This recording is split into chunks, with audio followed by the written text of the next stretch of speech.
Hello guys, എന്തൊക്കെയുണ്ട്? ഇത് ഉള്ളാണ്ട ട്രക്കിന്റെ part 3 video കേട്ടോ. ഗേറ്റും മറിയാണെന്നുള്ള സീനറി കണ്ട് ഇപ്പൊ നടന്നുകൊണ്ടിരിക്കുകയാണ് ഞങ്ങൾ. ഇവിടുന്ന് ഏകദേശം 2 കിലോമീറ്റർ കൂടി ട്രക്ക് ചെയ്ത ഒരു അമ്പലത്തിൽ എത്തുള്ളൂ. ഇനി ട്രക്ക് ചെയ്യാനായിട്ട് അത്യാവശ്യം നല്ല കുത്തനെയുള്ള കയറ്റായതുകൊണ്ട് എന്തായാലും റെസ്റ്റ് എടുത്ത് കയറാൻ പറ്റും. അതിന്റെ ഇടയിൽ ഞാനാണെങ്കിൽ വെറുതെ ഒഴുകി പോണ അരുവിയിൽ കൈമുക്കിയത്. വെള്ളത്തിൽ നിന്ന് കൈ തിരിച്ചെടുത്തപ്പോ ഫ്രീസറിൽ വെച്ച പോലെ കൈ കുറച്ചു നേരം. ഇവിടെ ഇപ്പൊ അത്യാവശ്യം തണുപ്പ് കൂടി കാരണം ഇപ്പൊ ബാഗിന്റെ ഉള്ളിൽ നിന്ന് ഇപ്പൊ ജാക്കറ്റ് ഒക്കെ എടുത്തിട്ടുണ്ട് മേത്ത്. റെസ്റ്റ് എടുക്കലും കഴിഞ്ഞ അവിടെ നിന്ന് കുറച്ച് ദൂരം കൂടി നടന്നപ്പോഴേക്കും അത്ര നേരം തലയുടെ മേലെ ഉണ്ടായിരുന്ന സൂര്യനാ. ഇപ്പോഴാണെങ്കിൽ സൂര്യന്റെ കർമ്മയൊക്കെ ഒന്ന് മുടിഞ്ഞു. അടിയിൽ നിന്ന് കയറി വരുമ്പോ തന്നെ ഒരു ബോർഡിൽ എഴുതി വെച്ചിട്ടുണ്ടായതാ ഇവിടുത്തെ കാലാവസ്ഥ എപ്പോഴാണെങ്കിലും മാറാം. ഞങ്ങളാണെങ്കിൽ ബാഗിന്റെ ഉള്ളിൽ റെയിൻകോട്ട് എടുത്തിടാനായിട്ട് മറന്നുപോയി. മഴയാണെങ്കിൽ ചെറുതായിട്ട് ഇപ്പൊ ചാറി തുടങ്ങി. അമ്പലത്തും കുറച്ച് ദൂരമുള്ളതുകൊണ്ട് മഴ ഇഞ്ഞെങ്ങാനും പെട്ടെന്ന് മാറുന്നു വിചാരിച്ച് ഞങ്ങൾ നടന്നു തുടങ്ങി. നടക്കണേന്റെ അടിയിൽ 8ന്റെ പണിയാട്ടാ ഞങ്ങൾക്ക് കിട്ടി തന്നെ. ഇപ്പൊ നിൽക്കുന്ന വെച്ചാൽ മഴ കൂടുതലാണ്ട് പിന്നെ കുറയണെങ്കിൽ ഞങ്ങൾ കണ്ടില്ലാട്ടാ.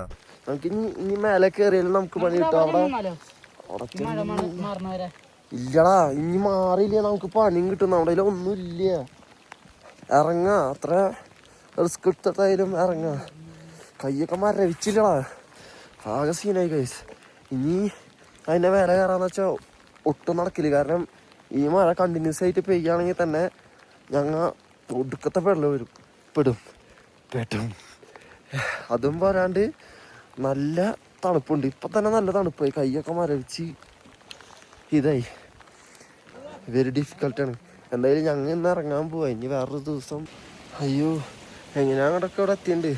ഇത് കണ്ട ഇനിയിപ്പോൾ ചിക്കളൊക്കെ മഴ കൊണ്ടിരിക്കാൻ വേണ്ടി കയറിക്കണ്ട. അത് കാരണം കൊണ്ട് പേടിക്കല്ലേ അവര്.